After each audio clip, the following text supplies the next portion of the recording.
Start the second part of the training. Okay. So we want to try the denormalization. But what I'm going to talk about in this part, we'll go through the denormalization process. Then I would like to show at least the prototype of the cross tables, which I think it's pretty useful in reporting when you can put like dimensions on the columns, dimensions on the rows. And then I would like to show you a really simple Flask web application for dimensional browsing to show you how to do the browsing through dimensions, how to use properly the keys and the labels, and how to like get more from the drill down of the results. Okay, so the denormalization, it's how the SQL backend is implemented.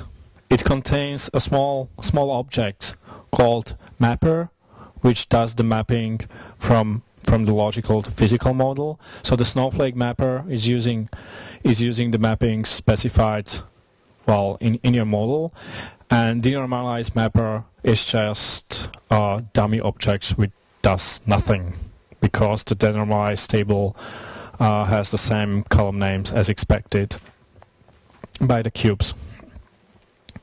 So, and how to do automatic denormalization in the configuration file of your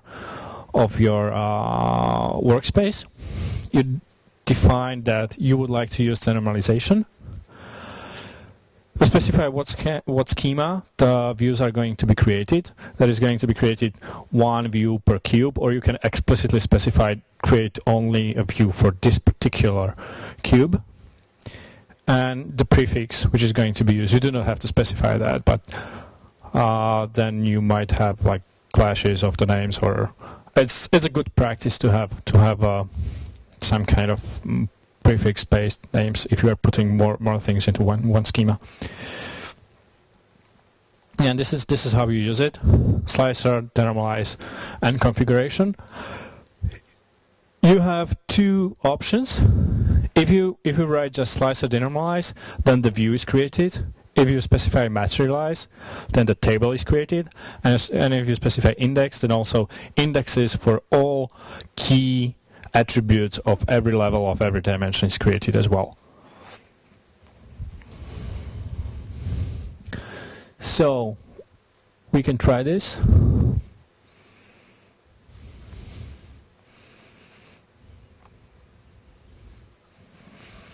Let's see here. We have the view. Now the view is gone. And we have table. So this is the table.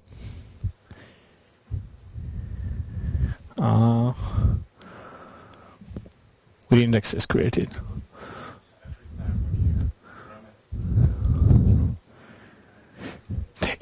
Currently in this implementation, yes. So there is no like just put there just changes or so. It would be really nice to have that, but didn't have time to do that. So yeah, I would like to have that in, but now it's just simple. Go away, and here's the new thing.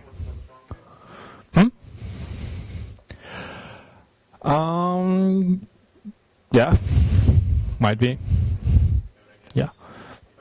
I mean, yeah. I mean, the easiest, quickest solution was to create it this way. I mean, this is not like the final solution. So it was like, I would like to have this thing inside, and it's just really useful. So just implemented it this way. In this case, this is not the final.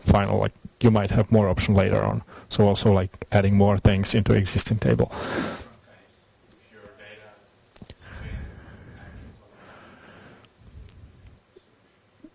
Yeah, in that case, no.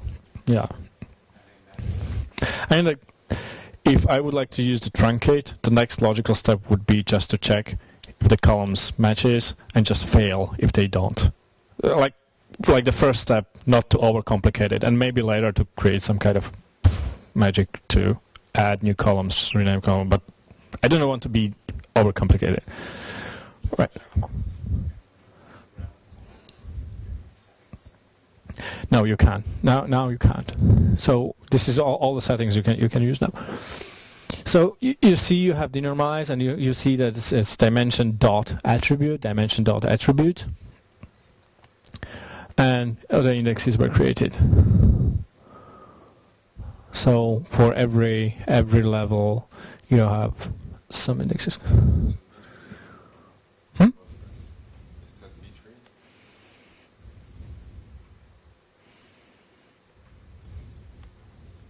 Okay, so now let's try it.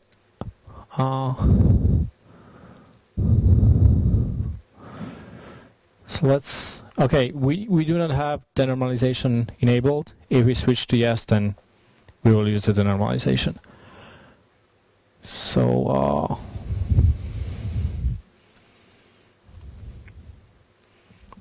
let's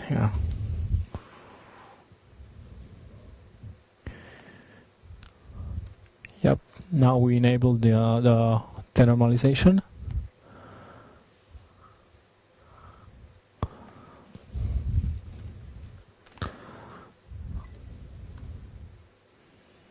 Okay. I don't know where I have it. This process running. Yeah, there it is.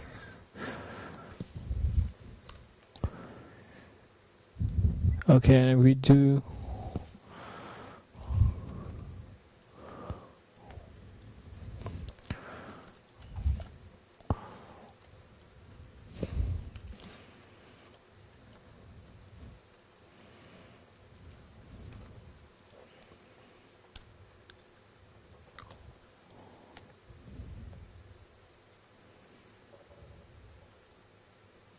Okay, there's some kind of bug. Anyway, it is supposed to work. Let's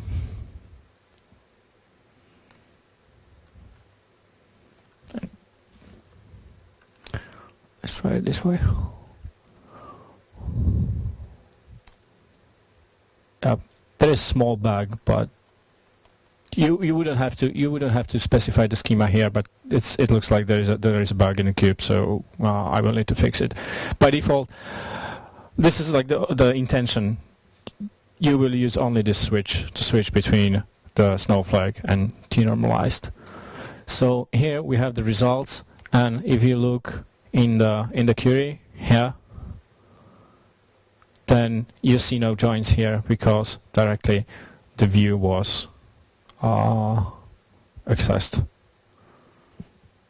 Yeah. So and this is the result. This is the result of this thing. That the browser, if you had the switch that used the normalization, it will not use the snowflake mapper. It will use the denormalized mapper. If you are creating the workspace, then you specify if you would like to use denormalize or not by option.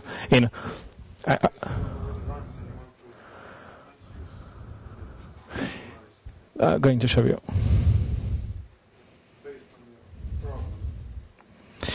Yeah, I agree. Here. So where you're creating workspace, then here you specify.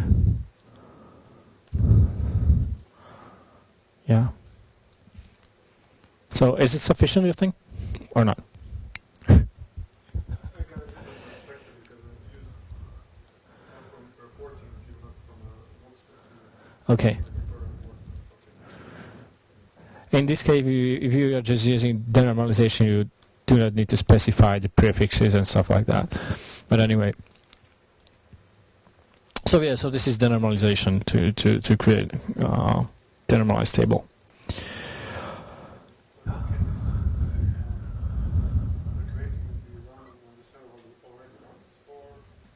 Where? You run the web server. Mm-hmm. Can this recreation be rerun while the server already is running? Like you change on a running server? No. Do you need to take down the web server? Yes. Yeah.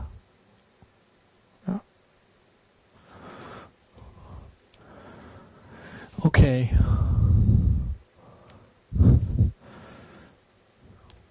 So now have a look. Let's have a look at the cross table. So okay, this might be. Oh well.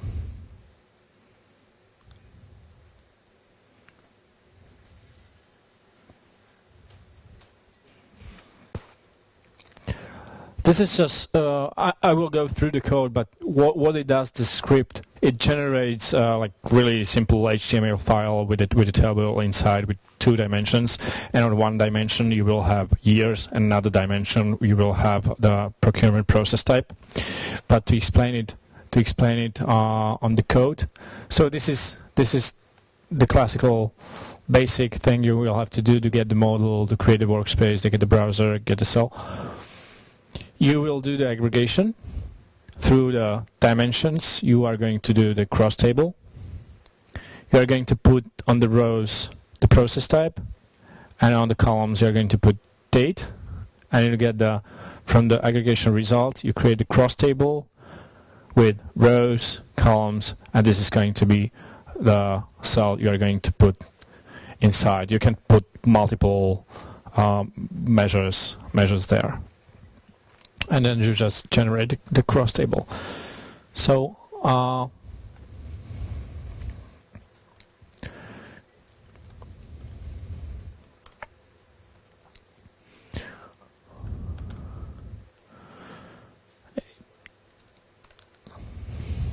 it has no CSS formatting, nothing. So it's just to show you the result that you have years as a columns, and you have procurement type as rows, and then you have well the numbers inside without any formatting. So this is the result, and you can use multiple levels. So you can use multiple levels here, as you can see in this example.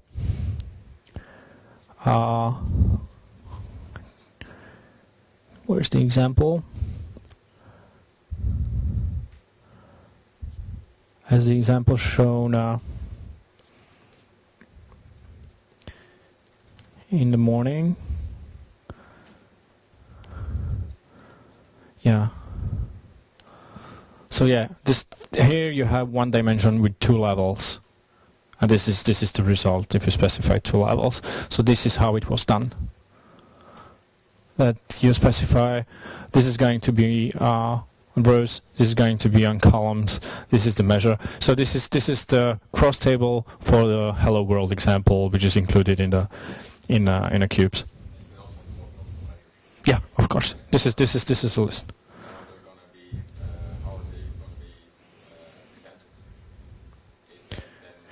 You mean what's the result of the cross table call? It's a structure which contains three fields. One field is rows, second one is columns. So rows, it's an array of labels going to be put on the rows.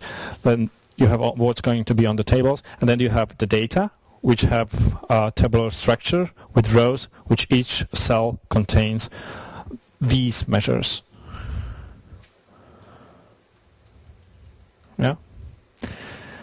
And while I'm saying that the API is not final yet, because it might be useful to have in a result as a cell not only the measures, but as well the cell, like all the cuts for the cell, so it will be much easier to create reporting where you will just click on the number and you will go to the report on this, like here, on this column and row, like this year and this category. And the point of groups is to make report creation as easy as possible. So if I can put some knowledge within the framework, I will put the knowledge there, but to have still options to make it explicit. Okay, now a little bit about the labels, because we will need this for web application. So first, I'm going to show you what we are going to create. I need to stop the server. Okay, server is not running.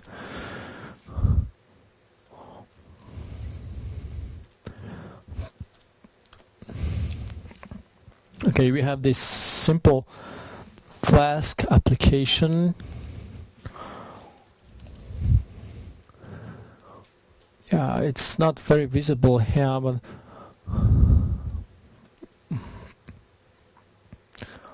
okay.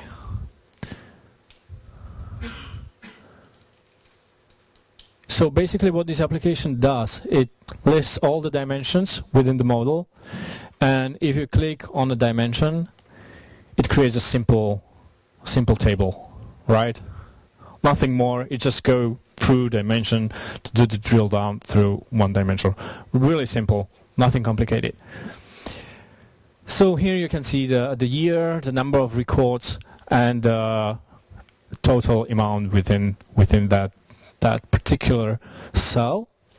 And because this hierarchy has multiple levels, you can click on, so let's have a look at 2010. I click at 2010 and now I have like the whole 2010. I click on August, and here it is. This is the cell, so the kind of breadcrumb, and I can look at the details for August in 2010, and here you can see the cut. So this is the August 2010. See, or I can go to this huge common procurement vocabulary and see like food, beverages, get the dairy products, milk and cream, milk. I like the naming of the schema. They took all subcategories and created like the name of the categories, just putting all the subcategories together in one name. I mean, there are lots of categories named like that in this huge dictionary. Anyway, so you can see that you have many levels here. The last one is category is called milk, and you can see the spending for milk. Yeah, basically. And the thing is, if you change the model for this application, then also if I would like to change this application to work on a model as in the Hello World, so this bank simple two-dimensional table, all I will have to do is just change the database connection and the model, and that's it, and the application will work. So I will not have to change application. For example, if I will take a couple of levels away, it will still work. If I will take dimension away, it will still work. So let's have a look how and why it works like this. So for this we need to know more about the labels and the keys. So yeah, as I was mentioning before, The first attribute is usually key, the second is the label. Yeah. And I was already showing this one. So this is the simple case, simple table with two dimensions, and this is the key, this is the label, key label, and for this level, this is also a key and a label as well. So how I'm going to get the key? In the application I was showing, I am always browsing through one dimension. So if I'm not creating a cross table, I usually listing within one dimension. So like all the months or all the years or something in most cases. So I have the dimension. So this is the context I'm interested. I take the hierarchy. The thing is that the cubes internally have parts where there can be support for multiple hierarchies, but currently it's not supported through the whole framework. So let's assume that can be only one hierarchy within, but I still need to get the hierarchy. And this also answers the questions from the first part of the session, how the hierarchy is specified. So in the model, you specify hierarchy and list of the level names. Yeah. So and this is the order you get. You get the cut for the dimension because you would like to know where you are. So this is finding where I am, at what level I am. So I have the path. So this is like August 2010. I get all the levels and I get the last level. So I'm currently at the level of month, right? And I get the label attribute is the label attribute, and the key is the level key. And if I'm going to draw the table like this one, then to print the labels of the subject or the category, this is common procurement vocabulary, I just use the row. Row is from the drill down, and the reference to the label attribute, or the reference to the key attribute. All this, this is really explicit way of trying to find what's the label and what's the key. And this is just a simple plain iterator of the results. And all this explicit specification was put into one method, and it's not just drill down, it's drill down rows, and you specify the dimension you're drilling through, and it will find the labels and keys for you. So you will not have to do that, and then you will just specify the row and then get the label, and row and get the key. You will not have to do all that explicit magic before, and you get the record. So there are two ways how to generate such table. One is explicit, but you have to do everything manually, and one is implicit, which is automatic. In most cases, you would use this one if you need some special kind of, or you are not satisfied how the cubes is trying to determine the level, then you will use this one. But you will have more work with this one, right? So this is just a simple iterator. Here you have to specify the dimension you are interested in, and then you just get the label key or the full path. You would like to construct the full path, and here you have to first find out what's the reference for label attribute, what's the reference for the key. Yeah, and there is no such thing. You will have to get the path from the cut.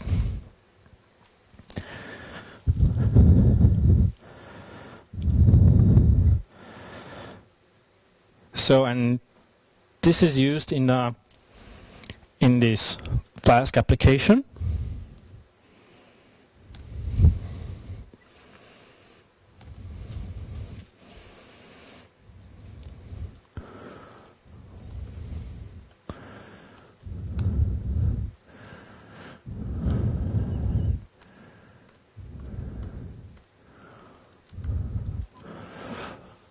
So I have report.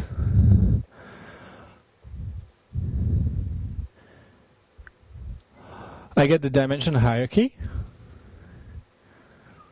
I get the cell, so I know where I am. So this is the context.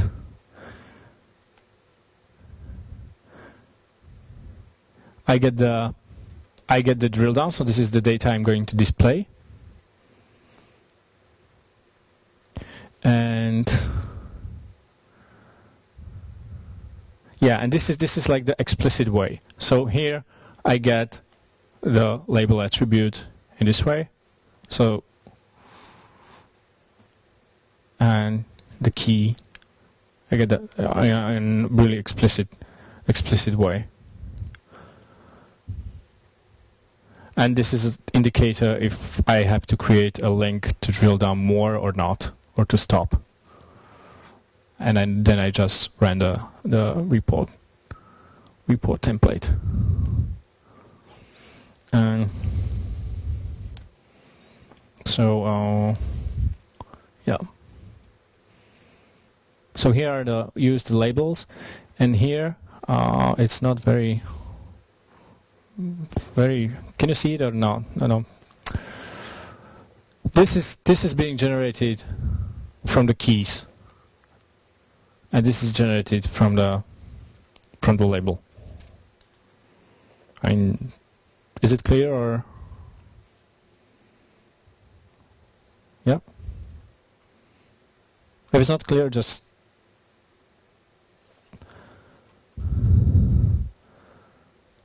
tell me.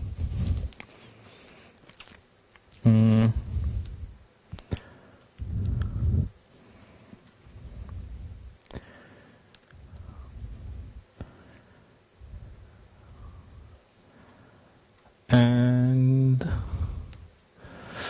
give me a second to show you example.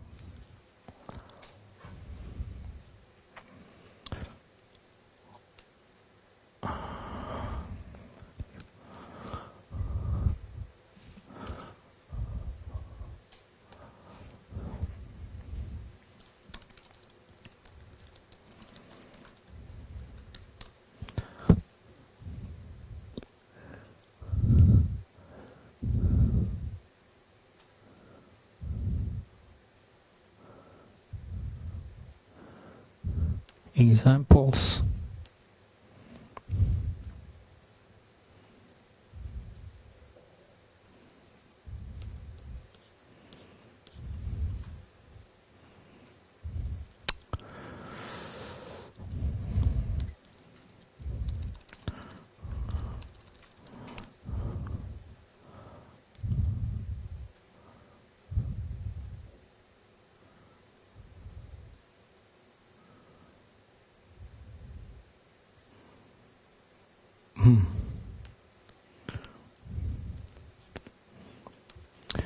Yeah, so you can look at the Flask example. It's in it's also in Cube's source repository. There is for this Hello World example, and there is one for the public procurements. It's this one, which I was showing. This is the Flask. Yeah. So this is how we create simple browsing in Flask.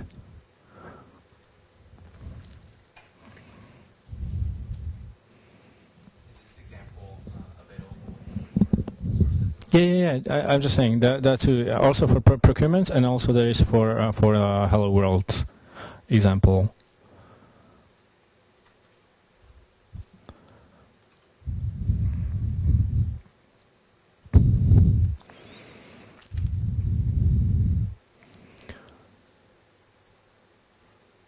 Okay. So do you have any questions so far? Would like to know something? Or if you have some kind of model you would like to try?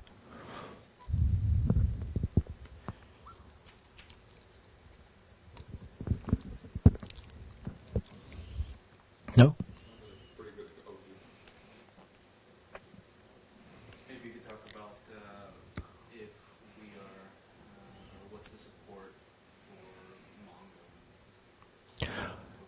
Yeah, yeah. The Mongo support was dropped and it's not developed anymore. It was just simple.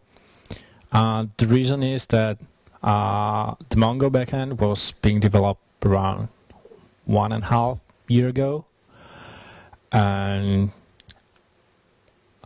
how to say it was not so easy to be able to really quickly fetch the data from MongoDB, like to do aggregations. And in case you had pre-aggregated data, then to create indexes for multi-dimensional data store was not that easy to create. So you will have quite a slow performance on that. I mean, MongoDB is really great for storing details, and from this perspective, it's not so great for doing aggregations. Can you imagine in the sense of denormalized data? It was denormalized in Mongo. The problem is not the thing of normalization to normalization. It's about the aggregations and then the multi-dimensional kind of indexing of the Mongo. I think the Mongo might be great some pre-computed storage. So you would have your star schema in Postgres, and you will do all the computation for all the cells, all the levels. Like you will pre-compute the cube in Mongo, but again, you will have to have like nice indexing for multi-dimensional queries for the Mongo. Yeah. You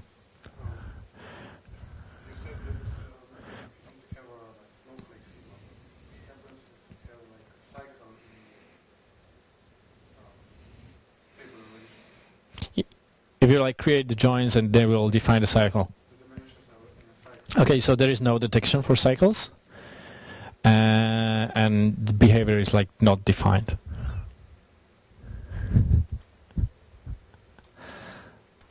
So it might. You try to make a snowflake schema, but sometimes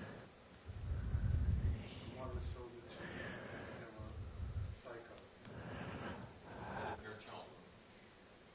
Like, if, for instance, you have 3 tables and feed each other. But Snowflake is cycle between table relations. yes, but if you are doing the analytical modeling, that usually like the approach is. Can you give me an example from analytical point of view where you would have 3 tables joined together in a triangle?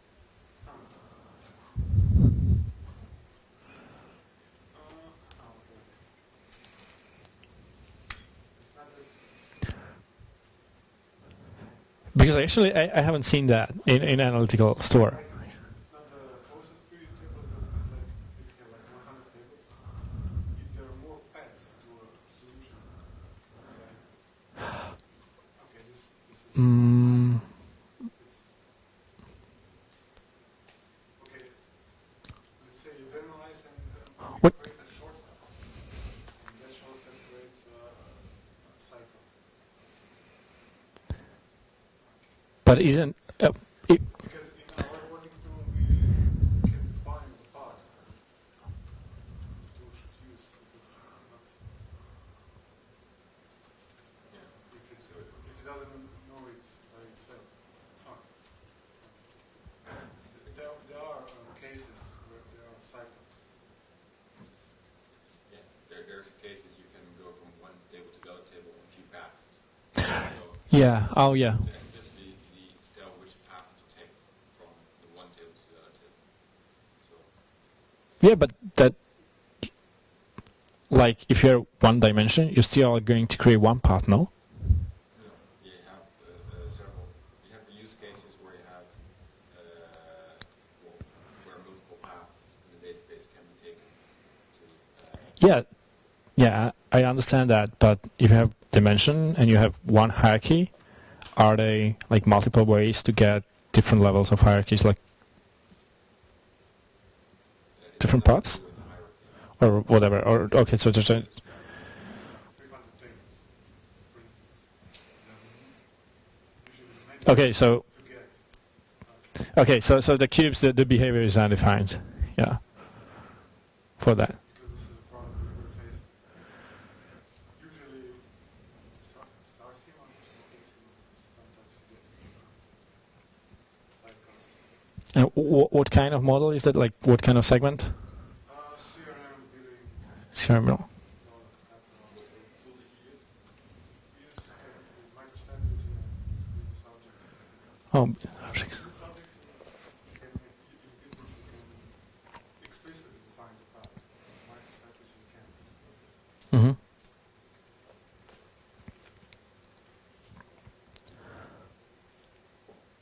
Yeah, and concerning the backends, so there was a question about MongoDB.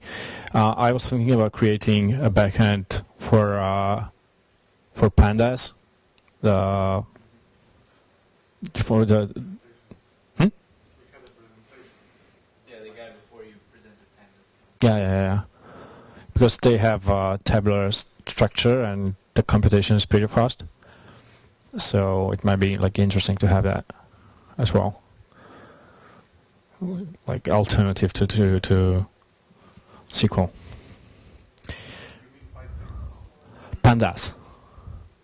Panda. Yeah.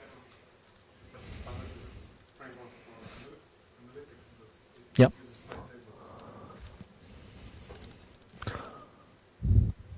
This one. But Pandas uses pipetables for its storage. Not necessarily. It's sitting on top of NumPy as well. I mean, And if you want to dump it to pipetables, you can, but you don't have to. yeah. I mean, That's correct. That is sort of I mean the data frame structure of pandas. I mean, this is the most interesting part of it to build all up on top of that. But yeah, that might be interesting. This morning you mentioned the possibility of Django backend. It was idea. I was telling that this was not my idea. It was idea of Arco, and Arco suggested to have some kind of small plugin or some kind of module for. Yeah. The information is already there.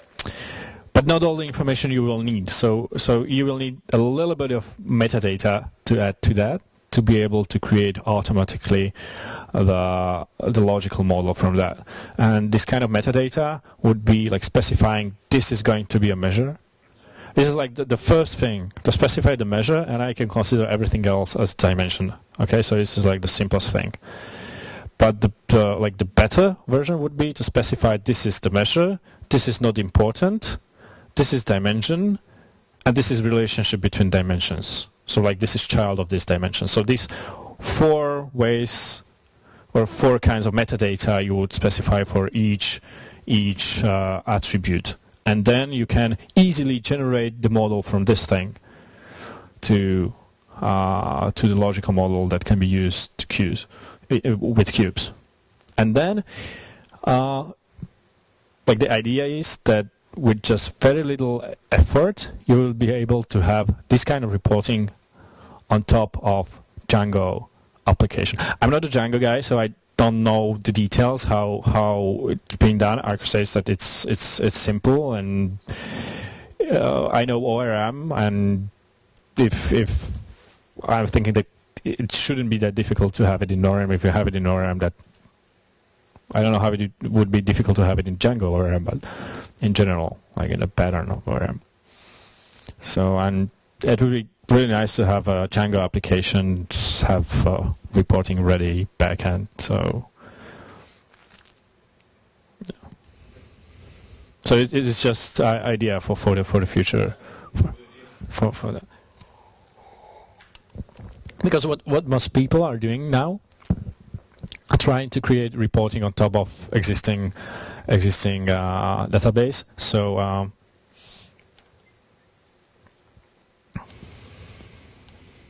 yeah, so on top of this, and well, you can do a couple of reports there, but as you've seen, if you have logical model, it's much easier, and also you have all those things like hierarchies and stuff like that. And if if you do some modification, for example, add a hierarchy, then you do not need to change your reporting application, because if reporting applications considers metadata to build the reports, then like the data change will not have like. In this case, you will have to. You know, if you had reporting on top of this, but if you had a small box that will change this model to this model, and you will have reporting on top of that, you will not have to, if the application is written in a good way. So for example, this public procurement portal, if they added new dimension or they added new levels to certain dimensions, there will be almost no work necessary. Well, maybe just a little bit. It depends on the how the application is written, but it's much easier to do that if the reporting was hard coded in the application. And this is basically the idea of analytical modeling, to create an abstraction of on top of physical implementation of the data. Yeah.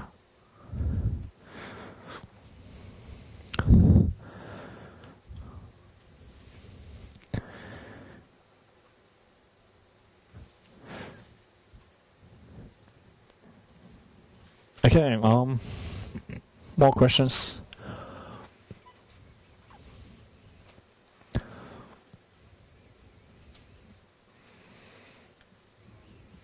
What are any future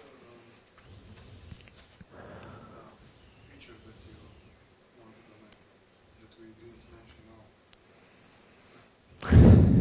now? Okay, I mentioned it in the morning. So in the future, I would like to have at least these things there. So first thing is something that will generate structures which will be usable by visualization libraries. So you have Google Charts, and they have this structure of data table, which is really simple, really nice. So generate, like, instead of this cubes JSON, you will get, like, I was showing the CSV format. You will specify, you will do the aggregation, and it will say format is Google Charts, and you will get the JSON which will be in a data table by Google specification. You will just pass it to a Google charting library, and you will draw the charts. So this is like the idea, to have these kind of formatters. Or you will have some libraries which will display the tables, and you will format for the tables, for bubbles. Yeah, bubbles are like cool now, so bubble charts and like this. The second thing is JavaScript library. I'm not a Java guy, but I already tried to start cubes.js, so if anyone knows JavaScript, please look at it. And the idea is to have reporting in a way that you have JavaScript, just HTML and JavaScript application, and you will connect by URL to a slicer server, and you would be able to do the reporting simple, or predefined reports, or just really simple, like, selection of the dimensions. And I would like to see your, for example, the browser I was showing, the simple dimensional browser. This can be really easily done in a JavaScript and HTML if there was, like, fully working JavaScript library. And also the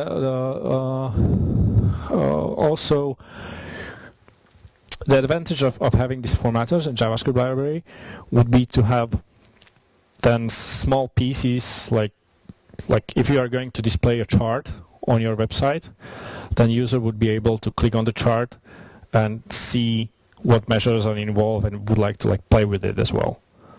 This can be also easily done if it was from this, like, combination of kind of modules or views from this and this. Yeah, the backends. So backends for various kinds of databases, depending on where people are storing the data and would like to do aggregations. It doesn't have to be backend on top of database. It can be backend on top of some certain API. So you have some service which can do aggregations through HTTP. You can have a backend on top of that to be able. And you are mapping your logical model. You will have the mapping, not mapping to tables, but mapping to something in this API to a service. So as I was saying before, the mapping is backend specific, so it's not like about tables. Yeah, and this is really useful to have the right measures, like the percentage or something. This is not, it looks simple, but it's not that easy to implement in a way that it will be like nicely usable and you will be able to specify it nicely. Yeah, for example. Yeah. And another part of the future, I was working for quite a while in the open data world, and it would be nice if there was some kind of shared repository of models, so people can share the models. So you have like millions instances of one kind of application, one CM application, for example, right? So why not to share the model you are using, and I can create reporting based on your model because you already have it, and it's open source, and people can easily, instead of writing their own model, they can use the model someone already wrote for their application. And yeah, shared repository dimensions. Why not? Why not to share already prepared dimensions? Like, okay, you have lots of tables like countries or like that, or you would have the dimension like the date table dimension with holidays or whatnot inside, and I can just get the dimension and put it into my system and use it. And yeah, and public cubes.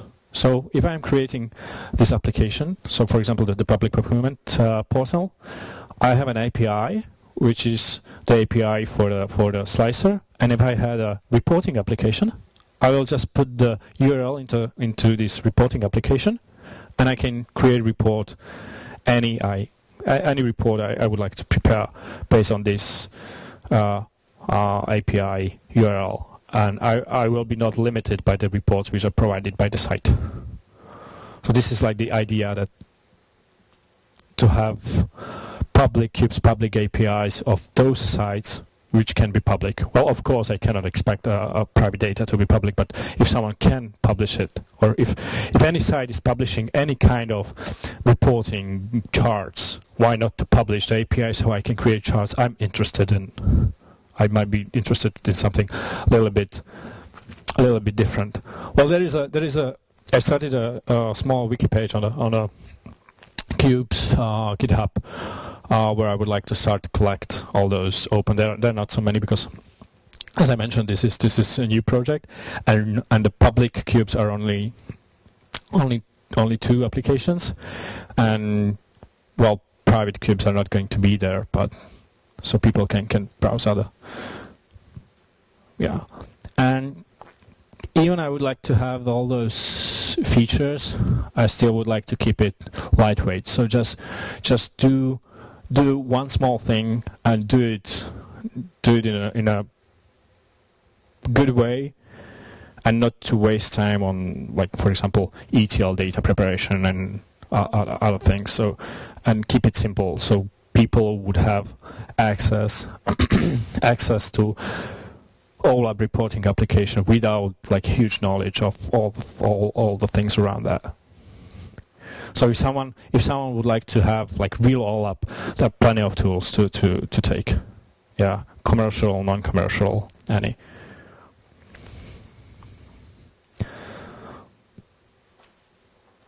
Yeah, I think that's basically it. So. You're actively developing this, I suppose this is a project that's live. Yeah, yeah. With the future, do you have additional contributors? There are a couple of people who are sending patches, and yeah. And is this your full-time work? No. No, it's part of the hobby and part for if a client wants some kind of reporting, so then I'm going to use that. So build reporting on top of that. Yeah, I'm freelancer. Data. Yeah. Yeah. Well, it's not meant to be for telcos, but as I said, for simple applications, it's good enough. Is it pure Python? Mhm. I didn't look at the Yeah. sources. Yeah, it's a pure Python. Pure Python and, well, generated SQL. Thanks for SQL Alchemy. I mean, the SQL Alchemy is really great framework. And all those things where I was able to create that thanks to the SQL Alchemy. How you can construct the queries and